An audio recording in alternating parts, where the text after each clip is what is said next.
Depuis que j'ai commencé l'argentique, je n'ai jamais trouvé un appareil numérique qui me plaisait.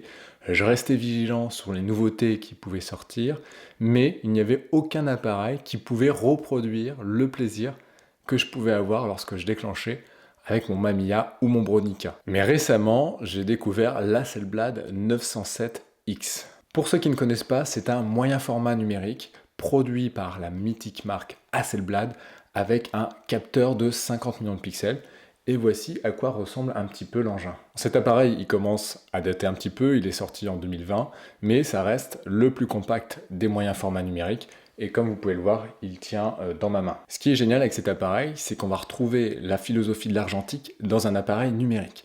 En gros, vous avez la possibilité de faire une visée ventrale, comme avec les Hasselblad, et vous avez une grande simplicité de l'interface. En gros, un bouton pour l'ouverture, un bouton pour la vitesse. Je caricature un peu, mais c'est presque ça. Alors pourquoi je ne l'ai pas acheté avant? C'est à cause du prix, car on est au bas mot dans les 7000 € pour avoir le corps et la lentille. Et donc j'ai dû attendre une bonne occasion, parce que oui, je l'ai acheté d'occasion, avec tout un kit, donc le corps, la lentille et la poignée grip.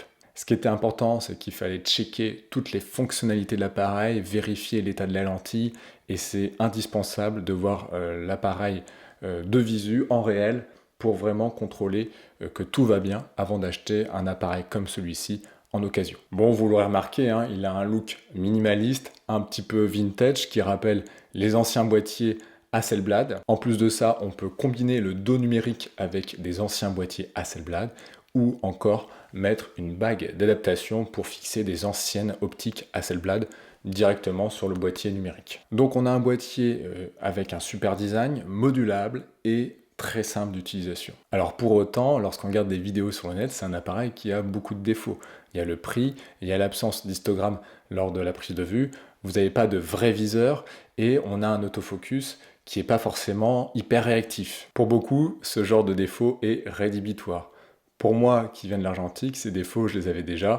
J'avais pas d'histogramme lorsque je prenais la prise de vue, j'avais pas de tropicalisation complète, j'avais pas d'autofocus, donc tout ça, je suis habitué et finalement, ça ne change pas grand-chose à ma pratique. Et ce qu'il faut bien comprendre, c'est que j'ai acheté cet appareil pour la philosophie qu'il va apporter à ma photo, plus que pour toutes les caractéristiques techniques.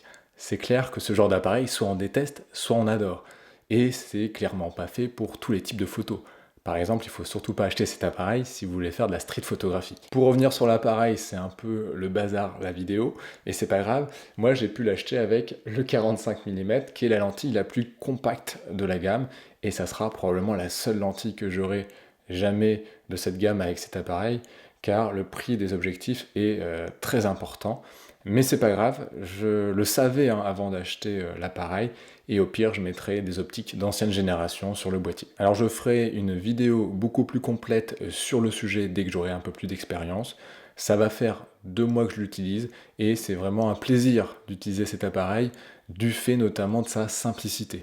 Ce qui me change beaucoup, c'est que je peux sortir l'appareil quand je veux, je peux expérimenter des nouvelles choses, et surtout j'ai pas cette appréhension de gâcher du film, comme quand je shoot en argentique. Là, si je veux essayer quelque chose de nouveau, je peux sortir mon appareil, je shoot et je vois directement le résultat. Donc ça fait du bien, quelque part, cette nouvelle solution pour shooter. Évidemment, j'ai apporté l'appareil dans d'autres sorties photo pour le tester, et je dois dire qu'en photo de paysage, je suis vraiment très content du résultat. Je vous laisse avec un extrait d'une sortie photo, et moi, je vous dis à très vite pour une prochaine vidéo.